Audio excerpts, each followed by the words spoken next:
Assalamualaikum warahmatullahi wabarakatuh. Kembali lagi di channel Radio Horor. Untuk kisah kali ini masih melanjutkan dari kisah yang sebelumnya, sebuah kisah dari tulisannya Netra Sandekala, sebuah kisah yang berjudul Kepaten.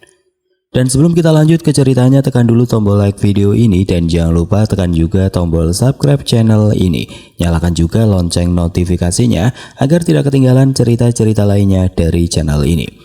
Dan buat teman-teman yang pengen belanja-belanja, nanti silahkan saja klik etalase yang ada di pojok kiri bawah. Atau teman-teman bisa kunjungi link pembelian yang ada di kolom deskripsi. Dan seperti apa untuk kisah kali ini? Langsung saja kita masuk ke ceritanya.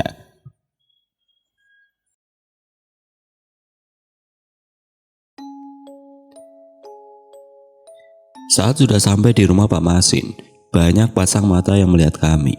Bisik-bisik seru terdengar sampai telingaku, bahkan mereka tidak ada yang berani mendekat ke arah kami. "Sur, kesini," panggil Mbak Mangun dari dalam rumah. "Setio di mana? Kenapa tidak ikut?" tanya Mbak Mangun lagi. "Bukannya cuma kami berdua?" tanyaku ketus. Mbak Mangun tidak menjawab. Ia segera menyuruh kami untuk masuk ke dalam. Dengan jantung berdebar, aku langkahkan kaki hingga saat sampai di sebuah kamar. Kudapati ada beberapa orang sedang mengaji.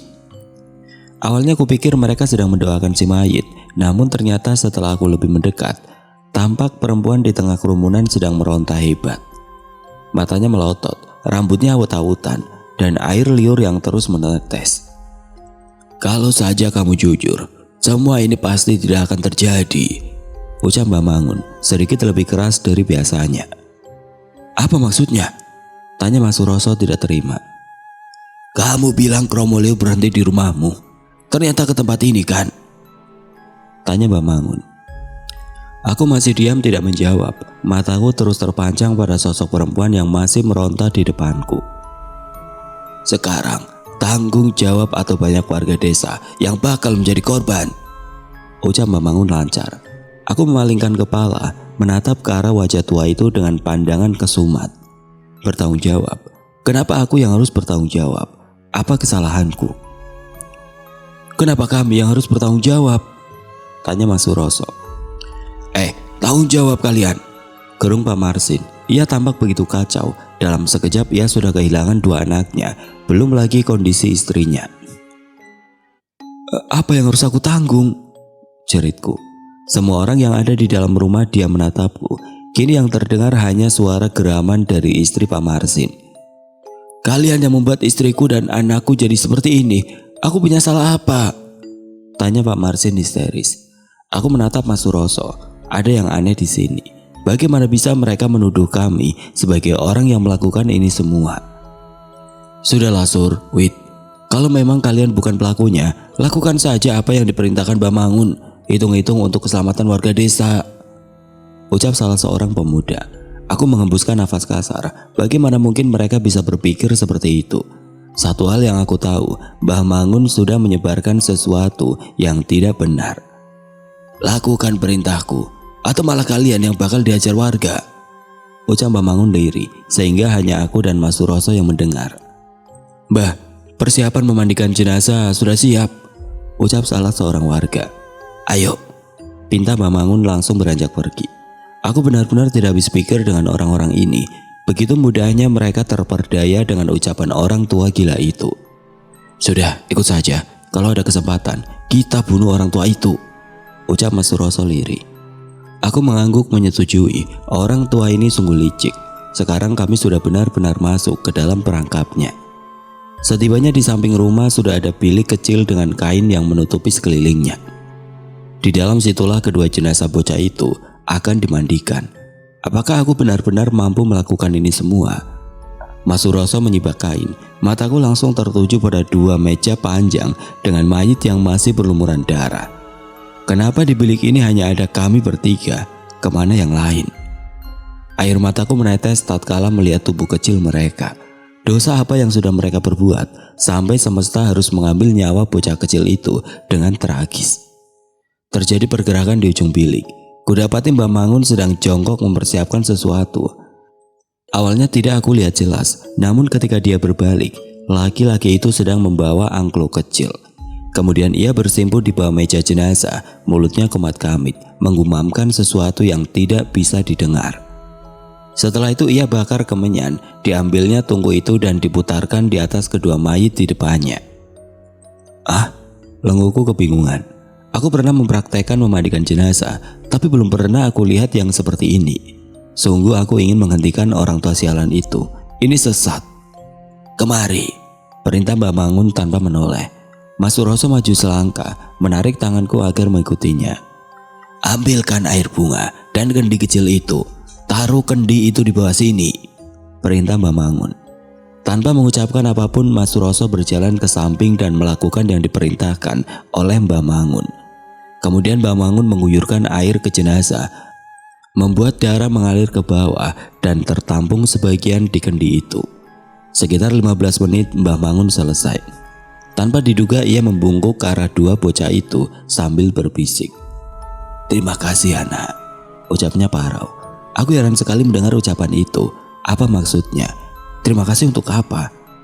Mbah Mangun jongkok dan meraih segenggam tanah, lalu ia masukkan ke dalam kendi dan menutupnya.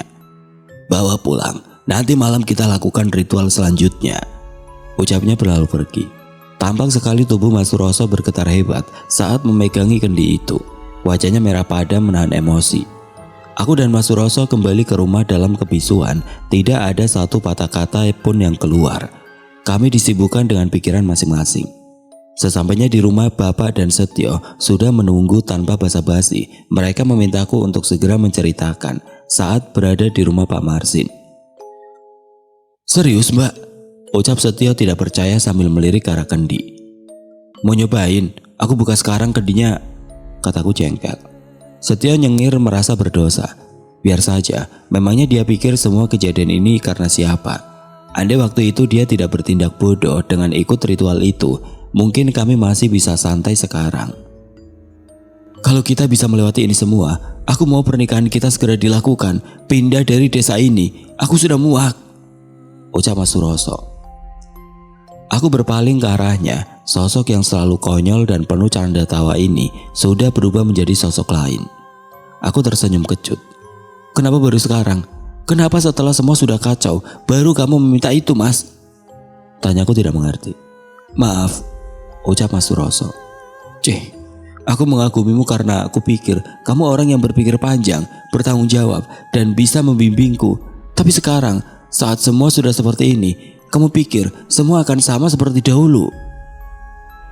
Maaf, ucapnya sekali lagi. Emosiku langsung meledak. Maaf untuk apa, Mas? Untuk apa? Kenapa aku yang harus menanggung ini semua? Kenapa? Bapak dan Setio terhelak. Tidak ada satupun dari mereka yang menanggapi. Bahkan Bapak memilih untuk melangkah keluar rumah. Mas Suroso diam tidak menjawab. Ia mencoba untuk menggenggam tanganku, namun aku tepis. Aku harus bagaimana, Mas? Bahkan aku tidak tahu lagi ke depannya seperti apa. Kita selesaikan bersama, Nduk, ucap Mas Suroso. Nduk, tenangkan dirimu. Bapak tahu ini berat. Janji Bapak kalau orang tua itu tidak bisa menyelamatkan kalian, sudah pasti lehernya bakal putus, kata Bapak akhirnya. Aku menghela nafas agar lebih tenang. Lantas aku berdiri dan langsung masuk ke dalam kamar. Malamnya Mbak Mangun datang ke rumah kami bersama Pak Kades. Ini baju dari anak-anak itu. Nanti tepat pukul 12 malam kita lakukan lagi ritual seperti tempo hari. Setio, persiapkan dirimu juga, kata Mbak Mangun.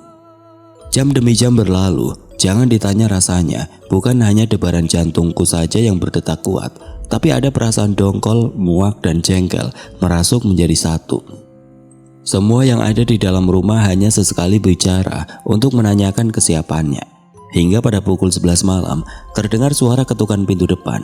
Buru-buru aku beranjak keluar kamar. Kudapati ruang keluarga sudah bersih dari perabot. Di tengah-tengah ruang terdapat perlengkapan untuk ritual yang akan kami jalankan. Wait, sini, pinta Mbak Mangun. Kuturuti perintahnya dan duduk di sebelah Setio. Bocah itu pun sudah berdandan layaknya akan menari di acara pentas seni. Siap, Nduk? Tanya Mas Suroso. Aku mengangguk kaku. Mau bagaimana lagi? Siap tidak siap toh harus melakukan ini semua. Kita lakukan sekarang. Kalian kemari, pinta Mbak Mangun kepada aku dan Mas Suroso. Kami duduk di hadapannya, lalu Mbak Mangun menghidupkan kemenyan dan dupa. Mulutnya komat-kamit menggumamkan kata-kata yang tidak bisa aku tangkap. 10 menit berselang tidak ada sesuatu yang terjadi. Hingga aku merasakan atmosfer berubah. Mbak Mangun mulai membakar baju milik mendiang anak Pak Marsin. Kemudian ia memasukkan sebagian ke dalam kendi, sebagian ia taruh di tampak kecil. Lalu ia beranjak, mendekati kami berdua yang masih duduk bersimpuh, diusapkan abu ke wajah kami. Tidak seperti aroma kain terbakar, tetapi jauh lebih amis dari darah. Bahkan aku menganggap ini bau dari bangkai yang sudah berhari-hari. Minum. Aku membuka mata. Kudapati Mbak Mangun sudah menyodorkan kendi kecil berwarna coklat di hadapanku. Kuterima dengan tangan gemetar. Perlahan aku buka penutup kendi. Hidungku seketika mati rasa saat menghirup aroma yang memualkan. Cepat minum, jangan dibayangkan rasanya, perintah Mbak Mangun. Sial, enak saja dia bilang untuk tidak membayangkan rasanya. Siapa juga yang mau meminum bekas air jenazah seperti ini? Sabar, tukasku jengkel. Lantas kuangkat perlahan kendi itu mendekati bibir. Kutahan nafas agar tidak mencium aroma busuknya. Glek. Satu tegukan air jahanam ini masuk ke tenggorokan. Mual, itulah yang pertama kali kurasakan. Kendi langsung direbut oleh Mbak Mangun dan memberikannya kepada Mas Suroso. Ia pun melakukan hal serupa sepertiku. Kupikir setelah aku melakukan ritual menjijikan itu bakal terjadi hal dramatis. Nyatanya, setelah ditunggu beberapa saat, tidak terjadi apapun. Sekarang, kita lakukan ritual terakhir. Setio, sini, bentak Mbak Mangun. Setio dengan menurut, ia sudah bersiap untuk menari di tengah ruangan. Sekarang, Mbah. Sebentar, kita tunggu beberapa orang lagi, kata Mbak Mangun. Siapa, Mbah? Tanya Bapak heran. Tok, tok, tok. Nah, biarkan mereka masuk untuk membantu kita, ucap Mbak Mangun. Bapak segera berdiri untuk membuka pintu. Kini kudapati 2 orang masuk ke dalam rumah. Aku ingat betul siapa mereka. Orang yang menjadi pawang saat pentas seni tempo hari. Suroso, Widuri, duduk sini, perintah Mbak Mangun. Setelah kami duduk, Setio diminta untuk segera menari. Sedang Mbak Mangun di belakang kami kembali menghidupkan kemenyan dan dupa. Setio terus menari. Gerakannya semakin lama semakin tidak terkendali. Bahkan salah satu pawang melecutkan pecutnya berulang kali. Tutup, pakai kain ini, pinta Mbak Mangun. Seketika beberapa orang di dalam rumah langsung menutup tubuh kami. Bukan hanya Setio saja, melainkan kami bertiga. Saat kain menutup kepalaku, perlahan rasa dingin menjalar dari bawah kaki sampai ke ubun-ubun. Namun anehnya mataku terasa begitu panas dan perih. Di sebelahku, Mas Suroso sampai mengerang kesakitan. Aku tahu dia pun juga merasakan hal yang sama. Dan bukan hanya itu saja, lama-kelamaan gendang telingaku berdengung kuat. Seolah ada benda asing yang sengaja ditaruh di sana. Aduh, sakit, erangku kesakitan. Tubuhku kali ini mulai terbakar hebat. Kepalaku mendongak saking panasnya. Bahkan rasanya ada bara api yang menempel di kulit. Setio seketika berhenti menari. Kain yang menyelubungi kami tersibak keras. Bergegas aku membuka mata dan sosok pertama yang kulihat adalah rupa anak Pak Marsin. Aku menggeleng kuat. Tidak mungkin itu anak Pak Marsin. Mereka masih bayi dan belum bisa berdiri. Aku kembali membuka mata untuk memastikan. Bah, aku ikut ya, ucapnya lirih, jelas sekali di telingaku. Astagfirullah. Aku menjerit nyaring dan langsung memeluk Mas Suroso. Ayo main. Tiba-tiba saja suasana rumah begitu riuh. Mas. Bah, apa ini? Bentak Mas Suroso. Aku membuka mata kembali. Kali ini bukan hanya 2 bocah, melainkan orang-orang yang kemarin meninggal sudah berada di depan kami. Setio, dia masih duduk diam di depan dengan mata tertutup dan tangan yang bersedekap di dada. Mata batin kalian sudah terbuka sepenuhnya. Sekarang kalian gali kubur mereka. Ambil salah satu bagian tubuhnya. Ingat, kalau bertemu Kromoleo, jangan sampai mereka melihat kalian atau sukma kalian yang akan mereka bawa, ucap Memangun. Sebentar, apa maksudnya? kamu tidak bilang untuk mengambil jenazah yang sudah dikuburkan. Apa tujuanmu? Tanya Mas Suroso naik pitam. Ya kalau aku bilang, kalian pasti tidak akan mau. Ucap Mbah Mangun santai. Ia sudah hampir menyerang Mbah Mangun, tapi dua orang pawang langsung memeganginya. Bahkan kulihat bapak juga hanya diam, tatapannya kosong seolah ia tidak menyadari apa yang sedang terjadi. Mau apa? Semua ritual sudah dilakukan, turuti perintahku atau maka kalian akan selamat. Lalu kubiarkan pergi dari desa ini. Jawab, apa tujuanmu bangsat? Ucap Mas Suroso. Sur, kalau pengen tahu tujuanku apa? Ya jelas untuk warga desa. Jawab Mbah Mangun. Bohong, apa tujuanmu? Teriakku lantang. Mbah Mangun menelengkan kepalanya seolah sedang menilai apakah aku layak untuk mendapatkan jawabannya. Ilmundo, sudah 20 tahun aku menunggu kesempatan ini. Mungkin dulu si mbahmu tidak setuju dengan usulanku. Ucap Mbah Mangun menoleh ke arah Mas Suroso. Kamu ingat dulu, aku pernah bersitegang dengan mbahmu dan si Selamet goblok itu. Dulu aku ingin desa ini makmur. Tapi karena mereka sok suci dan menganggap bahwa aku sesat, makanya ritual kepaten tidak pernah dilakukan. Jelas Mbah Mangun yang kini mengusap pipi Mas Suroso. Lalu apa hubungannya dengan keluargaku? Orang gila, cuy. Hinaku sambil meludah ke arahnya. Plak. Aku ditampar dengan keras oleh orang tua itu. Lalu ia menarik kepalaku dengan keras. Wetonmu dan Suroso pas untuk memanggil arwah leluhur. Setio hanya mediator sementara. Setelah dia gila, aku berencana menggunakan tubuh kalian. Ucapnya girang. Buat apa? Buat apa? Sudah ku bilang untuk menyempurnakan ilmuku. Jawab Mbah Mangun santai. Sekarang lakukan apa yang aku perintahkan tadi. Atau harus ada paksaan? Tanya Mbah Mangun. Kini ia bangkit menuju ke arah bapak. Mataku tidak lepas dari sosok tua renta itu. Begitu hinanya dia ingin mendapatkan ilmu sesat dengan mengorbankan orang-orang di sekitarnya. Tidak aku sangka setelah mencapai bapak, ia menjambak rambut dan membenturkan kepala bapak ke tembok. Aku menjerit keras. Tidak ada perlawanan dari bapak. Sorot matanya masih kosong, memandang ke depan. Aku sakti Tidandu, bisa membuat bapakmu diam. Tanya Mbah Mangun. Brengsek, umpat Mas Suroso. Sekarang begini saja, kalian lakukan apa yang ku minta, maka aku biarkan mereka hidup. Kalau tidak mau, ya tinggal ku jadikan tumbal selanjutnya. Kata Mbah Mangun santai. Aku menggeleng. Kalaupun aku dan Mas Suroso mengikuti perintah orang itu, nantinya kami juga bakal ditumbalkan. Apa bedanya? Tidak mau, tanya Mbah Mangun. Lantas ia berjalan ke arah Mas Suroso. Dicabutnya segenggam rambut dan berjalan ke arah Anglo. Segera setelah itu dia menghidupkan kemenyan dan bergumam sendiri. Lalu rambut Mas Suroso ia bakar. Bersama dengan itu Mas Suroso menjerit nyaring. Badannya menggeliat seolah sedang menahan kesakitan. Bagaimana? Masih tidak mau? Tanya Mbah Mangun. Aku menggeleng. Air mataku merebak tidak terkendali. Pandanganku terus bergantian ke arah mereka semua. Mas Suroso menjerit lebih keras. Bahkan ia memuntahkan darah segar dari mulutnya. Baik, lepaskan mereka. Bakal aku turuti perintahmu. Kataku tidak kuat. Bagaimana Sur? Tanya Mbah Mangun sekali lagi. Kalau mau, bakal aku lepaskan Sukma dari kedua orang ini. Lanjut Mbah Mangun. Baik, sekarang akan aku lakukan. Kemana dulu kami harus pergi? Tanya Mas Suroso lemas. Ikuti saja kedua bocah yang kalian lihat.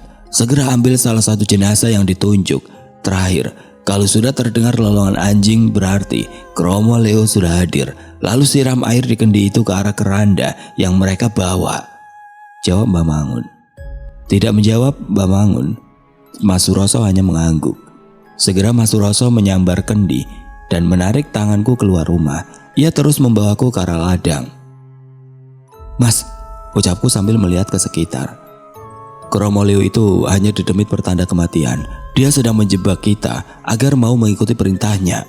Jawab Mbah Suroso. Memangnya selama ini aku ngomong apa? Tanyaku kesal. Percuma dilawan. Jawab Mas Suroso. Terus gimana? Tanyaku panik. Kamu percaya sama aku, Nduk? Tanya Mas Suroso. Aku mengangguk kaku. Sudah tidak ada lagi yang bisa kupikirkan. Baik, sekarang kamu pergi ke ladang. Tunggu di saung sama seperti saat ritual pertamamu. Kalau Kromo Leo muncul, diam dan ikuti saja. Nanti kita ketemu lagi di sini. Klek. Aku menelan ludah. Rasanya benar-benar hambar, sama seperti perasaanku saat ini. Lalu kamu mau kemana? Ke rumah Mbak Slamet. Sudah tidak ada waktu, nanti aku jelaskan. Peluit masih kamu bawa kan? Tanya Mas Suroso. Aku mengangguk lagi, lantas tanpa diduga ia memelukku erat dan mengecup bibirku singkat. Jaga diri, bunyikan peluit itu kalau ada bahaya, dan bawa ini, jangan sampai hilang. Ucap Mas Suroso dan langsung melenggang berlalu pergi. Kubuka telapak tanganku. Bunga kantil. Meski dengan sejuta pertanyaan, aku tetap mengantongi bunga kantil pemberian Mas Suroso. Aku kembali menatap punggung Mas Suroso yang hampir ditelan kegelapan. Sedikit timbul keraguan apakah aku harus pergi ke saung atau mengikuti orang itu. Srat. Aku menoleh seketika. Ketika mendengar suara yang berasal dari semak di depanku. Keluar! Teriakku entah kepada siapa. Memang semenjak tadi aku merasa ada pasang mata yang memperhatikan kami. Takut, jelas aku takut. Namun percuma saja menjerit, meminta tolong pun tidak akan ada yang mendengar. Alih-alih diselamatkan malah dikira sedang melakukan sesuatu yang buruk untuk warga desa. Perlahan aku melangkah menuju arah semak. Keluar! Sentakku sekali lagi. Namun nihil, tidak ada jawaban maupun pergerakan. Kutelusuri sekitaran mencari benda yang sekiranya bisa kujadikan sebagai alat untuk menyibak semak. Itu dia, ada ranting kayu pipih dekat dengan selokan. Tanpa menunggu lama, aku ambil dan langsung kusibak semak itu. Tidak ada apapun, hanya kekosongan di sana. Bangsat, tukasku jengkel. Segera aku melangkah menuju saung. Waktu sudah sedemikian sempit. Keselamatan Bapak dan Setio menjadi taruhannya. Biar saja orang tua itu menang kali ini. Kalau ada satu kesempatan saja, bakal aku jedotkan kening Mbak Mangun yang gila itu ke dinding rumah. Aku memacu langkah lebih cepat. Hingga saat hampir sampai, mataku membelalak ngeri. Di sana, di tempat itu, sesuatu yang selama ini ku tampik keberadaannya kini terlihat lebih jelas daripada kemarin malam. Sosok laki-laki yang ku kenal sebagai tetanggaku meringkuk di ujung saung dengan tangan mendekap lutut. Astagfirullah, gumamku pelan. Ku beranikan diri untuk melangkah perlahan, mencoba sebisa mungkin tidak bersuara agar sosok itu tidak mendengar atau merasakan keberadaanku. Dengan menahan nafas, akhirnya aku sampai di pinggiran saung. Aku tidak berani duduk. Suara seduh dan tangis Pak Supri terdengar jelas di telingaku. Terus kuperhatikan sosok itu hingga tiba-tiba ada semacam aliran dingin yang menjalar dari kaki sampai ujung kepala. Tidak hanya itu, seolah aku merasakan ada sentakan dari rok sepanjang lutut yang aku pakai. Mbak, ucap suara lirih bergaung di telingaku. Spontan aku menoleh, mengeluarkan jeritan nyaring. Shh, ucap bocah yang aku temui di rumah tadi. Aku menyangkal kalau ini anak Pak Marsin. Jelas dia hanya jelmaan jin yang sedang disuruh oleh Mbak Mangun. Diam, sebentar lagi dedemitnya datang, ucapnya. Benar saja dari kejauhan terdengar suara lolongan anjing. Perasaan yang tidak bisa aku jelaskan, tapi aku tahu Kromo Leo sudah muncul. Pulang, Dok, pulang, ucap suara Pak Supri di ujung sana. Aku menggeleng, menutup mata sambil berjongkok di bawah saung. Hanya ini barikade terakhirku. Kromo Leo, Moleo, Kromo Leo. Debar jantungku semakin kencang, suara setan itu semakin dekat. Apa yang harus aku lakukan? Sedang saat ini air yang diberikan oleh Mbak Mangun dibawa oleh Mas Suroso. Sial. Mereka sudah hampir mencapai tempatku bersembunyi. Meski tanpa suara, jelas sekali keberadaan mereka semakin mendekat. Namun ternyata mereka berlalu begitu saja. Hampir aku bernapas lega. Namun sekali lagi, suara keheningan dipecahkan oleh bisikan bocah kecil yang sedari tadi ikut jongkok di sampingku. Ayo, ucapnya yang sudah berdiri. Aku tidak menanggapi.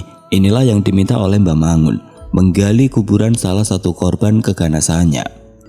Aku berdiri, tidak mau membuang waktu lagi.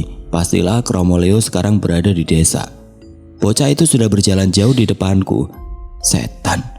Umpatku kesal sambil berlari menyusulnya. Tanpa sadar aku sudah sampai di depan gapura makam desa.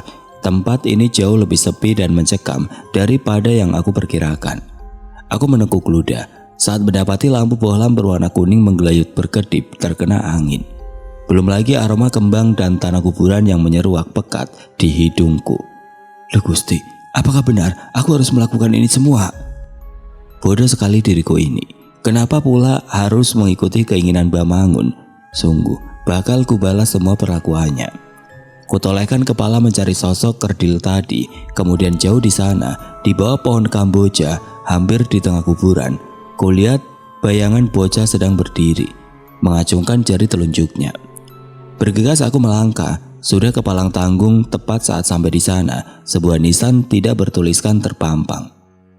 Tanahnya masih baru, bunga tabur pun masih ada beberapa yang tersisa. Kubur milik siapa ini? Tidak peduli milik siapa, aku segera menggali dengan tangan. Ini terlalu lama. Aku bergegas mencari benda untuk mempercepat pekerjaanku. Mas Suroso, bangsat kamu mas, ucapku sambil meneteskan air mata. Bukannya dia membantu, malah hilang entah kemana. Terus kugali tanah kubur menggunakan tangan. Sialnya tidak ada benda apapun yang bisa kugunakan untuk mempercepat pekerjaanku. Sial, sial, sial. Aku meraung terus memukulkan tanganku. Percuma saja aku menggali seperti ini, bisa sampai tengah hari jika terus aku lakukan. Dan berdebarnya lagi, bukan hanya satu sosok yang muncul. Aku tidak sadar sejak kapan mereka muncul. 1, 2, 3, tidak. Bahkan ada 10 lebih pocong yang berdiri tidak jauh dari tempatku. Puk, puk, puk. Seketika bulu kuduku meremang kuat. Kutolehkan kepala ke sumber suara. Kini hanya berjarak kurang dari 3 meter, salah satu pocong dengan rupa busuk menghitam berdiri di sana. Duh, bisik suara parau di sampingku. Aku benar-benar tidak berani menolehkan kepala. Duh, sekali lagi suara itu muncul, namun bukan berasal dari sisi kiriku. Astagfirullah, ucapku kaget sampai melompat jatuh ke belakang. Tepat di hadapanku muncul sosok orang gila yang meninggal kemarin. Lehernya miring ke kanan, seolah tulangnya patah, bibirnya sobek, matanya melotot dengan kulit pucat. Mau apa? Tanya pria itu. Aku langsung berdiri dan berlari menjauh. Berapa kali tersandung batu nisan, tapi tidak aku hiraukan. Aku tidak kuat dengan ini semua. Panik, aku mencoba untuk mencari peluit yang diberikan oleh Mas Suroso, namun tidak aku temukan keberadaan benda itu. Tidak terasa aku sudah kembali masuk ke dalam desa. Aku bergegas kembali ke rumah tanpa pikir panjang. Dari kejauhan kulihat lampu rumah bapak masih menyala. Ada kemungkinan orang-orang itu masih di sana. Yakin bah, mereka bakal berhasil? Tanya suara yang kukenali milik Pak Kades. Aku yang hampir masuk ke dalam mengurungkan niat, kuputuskan untuk mengendap dan jongkok di bawah jendela. Biarkan saja, toh berhasil tidak berhasil, orang-orang itu pasti bakal mati. Setelah semua selesai, kupastikan kamu bakal menjadi kepala desa seterusnya, ucap Mbak Mangun. Aku tercengang mendengar apa yang mereka sampaikan. Kenyataannya, Pak Kades memang bersekongkol dengan mereka. Tapi bisa kan Mbak? Kau sisakan yang wanita, aku ingin mencobanya, ucap Pak Kades dengan tawa cekikikan. Cih, dasar rakus. Tidak cukup kau menghamili istri Marsin. Tidak cukup aku membunuh anak-anaknya, membuat Nawir menjadi gila, tanya Mbak Mangun. Aku mendekap mulut kencang. Tidak menyangka mereka bisa melakukan ini semua. Aku dari awal memang sudah curiga dengan rentetan kematian warga desa. Bukankah kamu juga menikmati tubuh wanita itu? Tapi sialnya malah ketahuan Pak Supri, ucap Pak Kades tertawa mencemooh. Terdengar suara tamparan cukup keras berbarengan dengan suara Pak Kades yang hilang seketika. Aku tahu Mbak Mangun sudah menampar mulut Pak Kades. Diam. Kalau kau bukan anakku, sudah dari kapan lalu kutumbalkan untuk mereka. Kalau bukan ibumu yang mengibah, aku tidak sudi punya anak sepertimu, ucap Mbak Mangun licin. Sudah, sekarang kita kumpulkan warga desa. Aku yakin Suroso dan Widuri sedang menggali kubur. Setidaknya setelah ini tidak ada yang curiga kepada kita, ucap Mbak Mangun. Terus mereka bagaimana? Ucap Pak Kades. Bunuh, biar nanti kubuat seolah Widuri yang melakukannya, kata Mbak Mangun enteng. Aku terkesiap menggelengkan kepala dengan panik. Aku tahu maksud mereka adalah Bapak dan Setio. Terjadi pergerakan di dalam rumah. Panik, aku merogoh saku celana, beruntung peluit itu masih ada. Tanpa pikir panjang langsung saja aku bunyikan sekeras mungkin, terjadi kegaduhan di dalam sana. Aku melompat ke arah samping rumah, terus melangkah menuju rimbunan pohon bambu. Aku yakin mereka tidak akan mencariku di sini. Tapi bagaimana dengan kondisi Bapak dan Setio? Kini semua kepingan puzzle sudah aku dapatkan, bangsat betul mereka. Harusnya sedari dulu, kubunuh saja dua orang itu bersama antek-anteknya. Tidak tahan aku melangkah mendekat ke rumah saat dua orang suruhan Bamangun sudah tidak terlihat. Berjaga-jaga dari segala kemungkinan, aku mengendap berjalan ke arah kamarku. Hanya tempat itu yang aman untuk aku masuki. Hanya aku sendiri yang tahu kalau jendela kamar kuncinya rusak. Perlahan sebelahan mungkin aku membuka pengait jendela. Suara umpatan dan kemarahan Bamangun dan Pak Kades terdengar jelas dari arah ruang tamu. "Piye mbah, apa itu tadi?" kata Pak Kades. "Berisik, cari siapa yang membunyikan peluit itu," kata Bamangun jengkel. Sekarang aku sudah berhasil membuka daun jendela, hanya tinggal melompat dan masuk. Setelah itu ku cari benda untuk memukul kepala tua bangka itu. Ya, hanya seperti itu. Pelan aku menempatkan kedua tanganku, lalu ku tarik tubuh agar bisa menggapai lubang jendela. Namun saat kaki sudah sampai separuh, terdengar suara orang mendekat. Buru-buru aku tarik satu kaki lagi. Tepat di saat kedua kakiku sudah menapak di lubang jendela, beberapa meter di sana ada sesuatu yang mengganjal mataku. "Kromoleo," bisikku parau. Bersama dengan itu pula terdengar suara pintu kamar yang dibuka. Keputusanku hanya sepersekian detik, melompat keluar bertemu Kromoleo atau melompat ke dalam bertemu Bamangun. Spontan saja pintu terbuka, aku melompat kembali keluar. Ada sesuatu yang menyopek kulitku, entah itu paku atau serpihan kayu. Aduh, aku mengerang saat tubuhku bertumbukan dengan lantai. "Weh," ucap suara yang langsung berjalan ke arah jendela. Buru-buru aku berdiri dan menghambur ke semak-semak. Kakiku terasa begitu perih. Saat kuraba, darah sudah mengalir dengan luka sobekan memanjang. Kembali kulihat ke arah jendela. Di sana, Mbah Mangun sedang celingukan mencari keberadaanku. Setelah itu dengan wajah panik, ia langsung menutup jendela dengan keras. Aku mengerang lega, namun langsung teringat sesuatu. "Bangsat," ucapku lirih sambil menoleh ke arah samping. Di sana, tidak jauh dari tempatku bersembunyi, keenam sosok laki-laki bertelanjang dada sedang melihat ke arahku. Baru kali ini aku melihat rupa mereka dengan jelas. Lubang yang seharusnya berisi mata, kini hanya berupa rongga kosong. Terjadi pergerakan, mereka mulai melangkah sambil menggumamkan kalimat kehadiran mereka. "Moleo, Kromoleo, Moleo, Kromoleo." Mereka tidak hanya sebatas melewatiku dengan kepala tertunduk. Keenam sosok itu menoleh ke arahku dengan senyum seringai yang menakutkan. Tidak sadar aku melompat berdiri dan terus berlari tidak tentu arah. Suara Kromoleo terus saja terdengar di telingaku. "Tolong!" Namun tidak ada sautan sama sekali. Sambil terus berlari aku mencari peluit pemberian Mas Suroso, tetapi tidak ada. Sepertinya terjatuh di rumah tadi. "Moleo, Kromoleo." Suara itu semakin kencang terdengar, bahkan kini gendang telingaku rasanya sudah mau pecah. Hingga tanpa sadar aku kembali masuk ke pemakaman. Beruntungnya aku melihat dua sosok sedang berjalan kebingungan memanggil namaku berulang kali. Mas Suroso," teriakku tanpa pikir panjang. Kedua sosok itu mendekat, namun betapa terkejutnya diriku. Mereka bukanlah Mas Suroso dan Mbah Slamet, melainkan dua orang suruhan Bamangun. "Nah, ketemu," ucap suara tepat di belakangku. Tubuhku meremang hebat. Tidak kusangka Pak Kades sudah berdiri di belakangku dengan senyum penuh kemenangan. Plak! Ia menamparku keras sekali sampai aku jatuh ke samping sehingga sikuku mengenai batu nisan. "Aduh, mana? Sudah kamu ambil bagian tubuh orang gila itu?" ucap Pak Kades sambil memajukan tangannya. Aku merangkak mundur menjauhinya. "Loh, kenapa Nduk? Jangan takut, ini Pak D. Aku disuruh Mbak Mangun ke sini untuk membantumu." "Najis, pergi, dasar pembunuh gila," ucapku tanpa sadar. "Ngomong apa Tonduk? Ayo cepat, nanti setan Kromoleo muncul." Aku menggeleng kuat, terus saja berusaha menjauh dari manusia bermuka dua ini. Pergi, teriakku histeris. Pak Kades tampak bingung dengan sikapku. Ia berusaha untuk membantuku, namun selalu aku tepis. Karena tidak sabar, akhirnya dia memunculkan sifat aslinya. "Nurut, Apa aku bunuh kamu sekarang?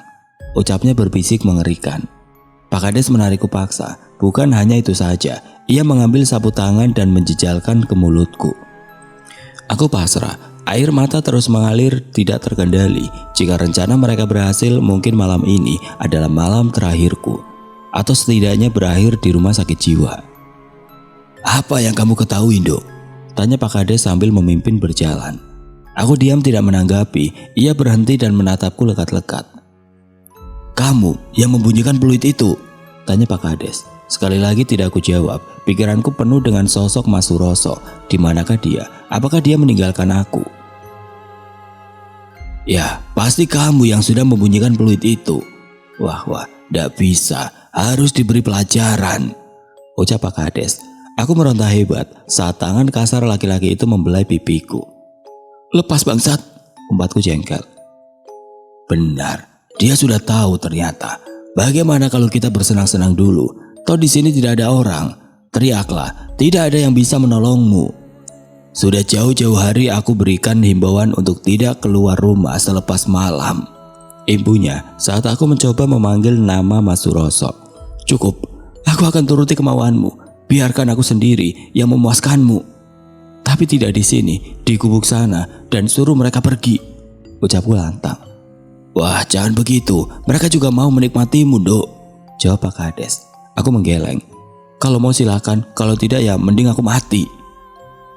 Pak Kades tampak berpikir. Baik, kalian pulang dulu. Jangan beritahu Bapak kalau aku sudah bertemu dengan wanita ini, perintah Pak Kades.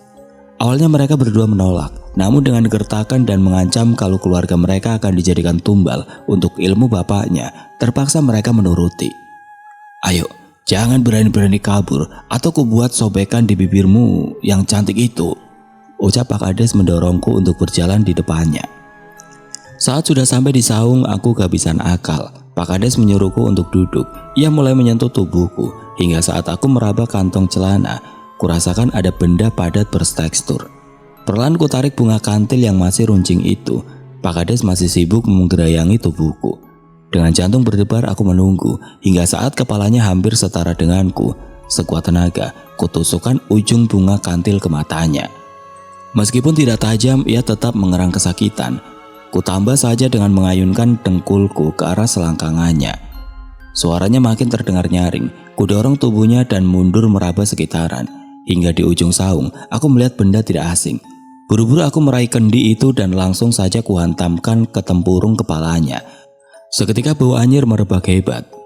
Campuran antara darah, bau tanah dan bangkai menjadi satu. Laki-laki itu pingsan. Beberapa kali aku menendangnya untuk memastikan kalau Pak Kades sudah tumbang. Saat aku hampir saja beranjak, terdengar suara langkah kaki cepat dari arah samping. Di sana Mas Suroso dan Mbak Slamet sedang tergopoh-gopoh berjalan ke arahku. Dok, kamu dari mana? Apa yang terjadi? Ucapnya langsung memelukku dengan erat. Wait, apa ini? Apa yang terjadi? Tanya Mbak Slamet saat melihat Pak Kades masih pingsan di pinggiran gubuk. Segera aku menceritakan apa yang sudah terjadi. Bangsat, jadi selama ini kita ditipu, ucap Mas Suroso murka. Sur, tenang, jangan gegabah. Kita tahu Mangun seorang dukun.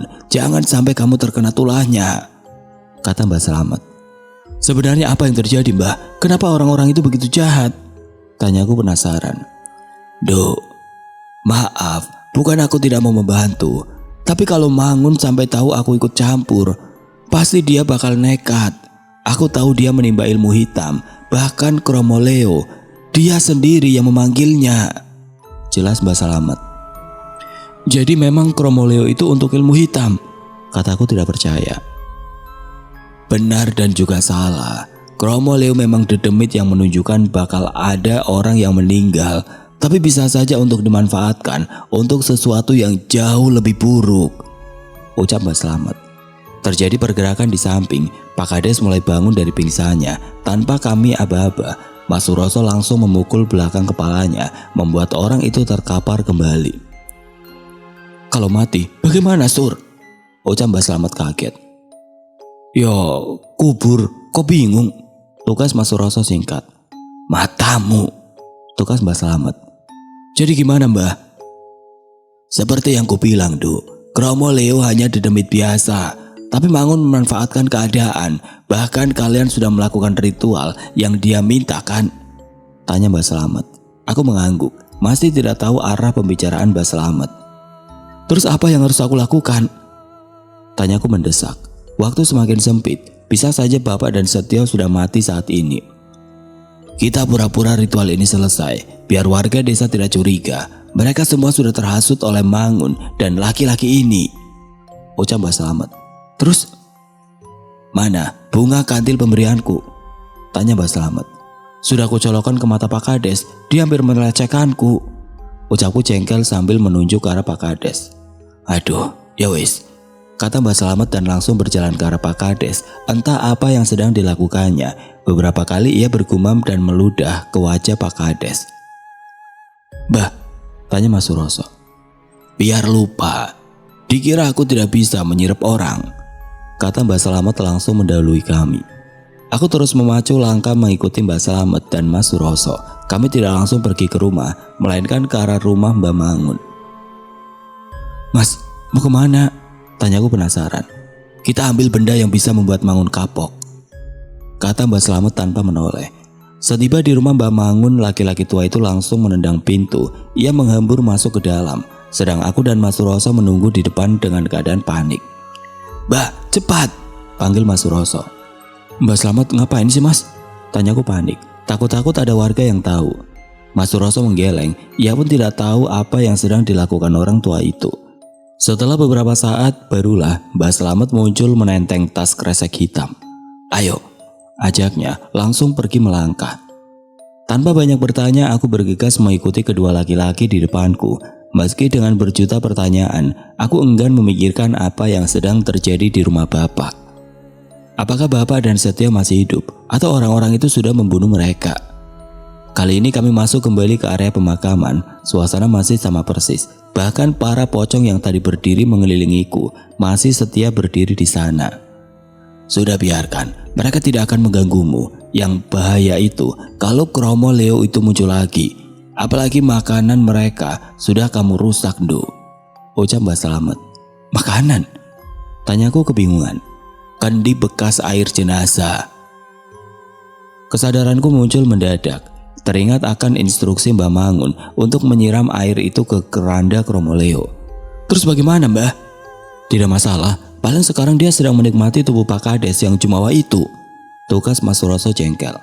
Aku mengerutkan dahi. Sejak kapan dia tahu ini semua? Kenapa ia tidak memberitahuku sama sekali? Di sini saja, ucap Mbak Slamet. Aku mengenali makam ini, milik orang gila yang tadi muncul saat aku mencoba menggali tempat tidurnya. Bah, kita mau ambil mayatnya? Tanyaku tidak percaya. Kalau seperti ini, apa bedanya Mbak Slamet dan Mangun? Dih, ora sudi, Nduk. Aku cuma butuh tanah makamnya saja, tukas Mbak Slamet. Segera ia membuka bungkusan kresek yang dibawa, sebuah kendi kecil, celana dalam kumal, dan beberapa bunga tabur. Bah, celana apa itu? Tanya Mas Suroso bingung. Celana dalam Mangun, biar tahu rasa. Awalnya aku hanya ingin mematahkan ilmunya, akan tetapi setelah tahu cerita Widuri, lebih baik begini. Begini bagaimana? Tanyaku memastikan. Ya begini, apa adanya, jawabnya suram. Aku melihat ke arah Mas Suroso mencari jawaban di sana, tapi ia hanya menggeleng, memberikan perintah untuk tidak bertanya lebih. Mbak Slamet mulai menghidupkan kemenyan dan dupa, lalu ia membakar celana dalam itu dan memasukkan ke dalam kendi bersama tanah kuburan di depannya. Seketika udara di sekitar menjadi pengap. Bahkan aku mendengar suara teriakan nyaring keras sekali di sekitarku. Sampai-sampai aku harus mengernyitkan dahi untuk menahan sakitnya. Dengan begini, sukma orang gila itu sudah lepas. Sekarang kita hadapi Mangun dan sisanya, kata Mbak Slamet mantap. Bergegas kami kembali ke rumah Bapak. Sesampainya di sana suasana masih tetap sama. Perlahan aku dan lainnya mendekat. Tidak berani langsung masuk, takut jika Mbak Mangun nekat membunuh Setio atau Bapak. Kades goblok itu kemana? Tanya Mbak Mangun kepada dua orang pesuruhnya. Tadi di gubuk main-main sama wanita itu, Mbah. Mungkin sebentar lagi selesai, ucap seorang laki-laki. Cih, desis Mbak Mangun. Entah apa yang sedang terjadi di dalam, kami bertiga hanya bisa menunggu. Hingga Mbak Slamet tersentak kaget dan langsung berdiri tegang. Aku dan Mas Suroso panik melihat itu. Bersamaan juga tercium aroma kemenyan dan dupa yang menguar hebat. Treng. Suara lonceng, mataku membulat, itu pasti Setio. Suara hentakan kaki semakin keras, bahkan aku mendengar suara hantaman benda-benda di dalam rumah. Tanpa kuduga, Mbak Slamet langsung menghambur ke dalam rumah. Telat, ucap Mbak Mangun singkat. Bibirnya tersungging senyum penuh kemenangan. Ngun, sadar, sudah tua hampir mati, jangan banyak tingkah, ucap Mbak Slamet. Aku terus memandangi Mbak Mangun dan kedua pesuruhnya. Bahkan Setio masih terus menarik gila-gilaan di belakang mereka. Ini demi kemakmuran warga desa. Biar leluhur yang memberikan berkah, jangan egois. Memangnya Tuhanmu bisa apa? Ucap Mbak Mangun. Istighfar.